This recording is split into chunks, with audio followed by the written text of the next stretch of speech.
What if Sudama had powers? देखो, सुदामा कृष्ण के बचपन के फ्रेंड ही नहीं, उससे भी ज्यादा थे। एक तरफ कृष्ण जो कि एक भगवान थे और उनके पास इन्फिनिट पावर्स और वरदान थे, और दूसरी तरफ सुदामा एक आम इंसान जिनकी जिंदगी स्ट्रगल से भरी हुई थी। इसलिए आज मैं सुदामा को सुपर पावर्स देने वाला हूँ। लेकिन कौन सी पावर होंगी? सुपरमैन की तरह उड़ना या डॉक्टर स्ट्रेंज की तरह टाइम कंट्रोल करना? तो मैंने ये सवाल चैट जीपीटी से पूछा और चैट जीपीटी ने बताया that Sudama can control 5 elements: air, water, fire, earth and time. लेकिन ये पावर्स उन्हें अनलॉक करनी होंगी। 5 पावर दिखाने से पहले मैं सुदामा की आपको सिर्फ एक पावर दिखाऊंगा। सुदामा एक भयंकर सैंडस्टॉर्म में फंस जाते हैं। चारों तरफ सिर्फ हवा, मिट्टी और अंधेरा था। ना कुछ दिख रहा था और ना ही वो सांस ले पा रहे थे।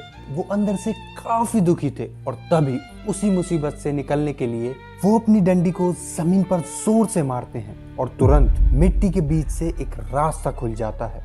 इस पूरी स्टोरी को और क्लियरली दिखाने के लिए मैंने कुछ रफ ड्राइंग्स बनाई। उन ड्राइंग्स को और डिटेल और एक्सप्रेसिव बनाने के लिए मैंने उनके कॉन्सेप्ट आर्ट बनाए।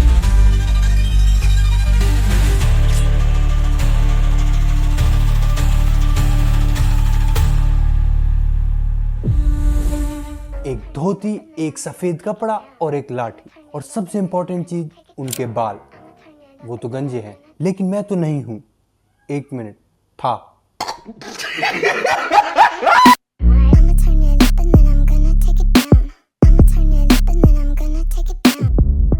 शूटिंग का सिंपल है, मुझे बस ऐसे एक्टिंग करनी है जैसे मैं सैंडस्टॉर्म में फंसा हुआ हूं। Now let's get to the main point, VFX।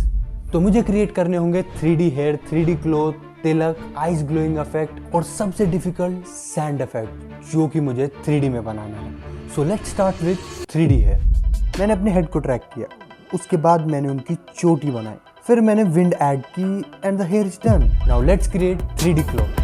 मैंने अपनी बॉडी का रोटोमेशन किया। आसान शब्दों में रोटोमेशन का मतलब होता है बॉडी की मूवमेंट मैनुअली ट्रैक करना, फ्रेम बाय फ्रेम। उसके बाद मैंने क्लॉथ डिजाइन किया और एनिमेशन के लिए मैंने विंड ऐड की। लेकिन उसके बाद भी वो अच्छा नहीं लग रहा, क्योंकि कोई भी कपड़ा फ्लैट नहीं होता। हर कपड़े में फोल्ड्स और थोड़ी डिटेल्स होती हैं, इसलिए मैंने मैनुअली फोल्ड्स और डिटेल्स स्कल्प्ट की और उसके बाद the cloth was also done. और अब बारी आती है सबसे डिफिकल्ट पार्ट की, सैंड इफेक्ट। तो उसके लिए मैंने एक ट्यूटोरियल फॉलो किया और मैंने सैंड इफेक्ट बना लिया था। बस अब रेंडर करना बाकी था, और मैंने ये एक्सपेक्ट बिल्कुल भी नहीं किया था कि रेंडर करने में 2 दिन लग जाएंगे। और जब लगा था कि ये सब हो चुका है, और तब पता चला कि ये सब मुझे बाकी के 4 शॉट्स पे भी रिपीट करना पड़ेगा। सो सैंड इफेक्ट इज डन, और अब बारी आती है तिलक और आइस ग्लोइंग इफेक्ट की। मैंने अपने आइस को ट्रैक किया और एक सॉलिड व्हाइट कलर बनाया, उस पे ग्लो ऐड की, और वही सेम चीज मैंने तिलक पे भी अप्लाई की। और फिर थोड़ा म्यूजिक और थोड़ी बहुत कॉम्पोजिशन करने के बाद now you may enjoy the final result.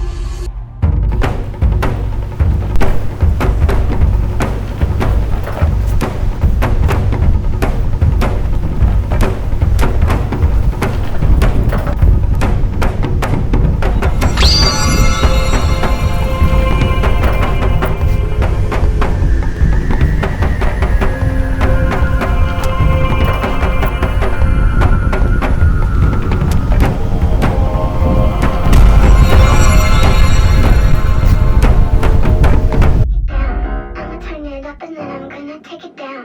I'ma turn it up and then I'm gonna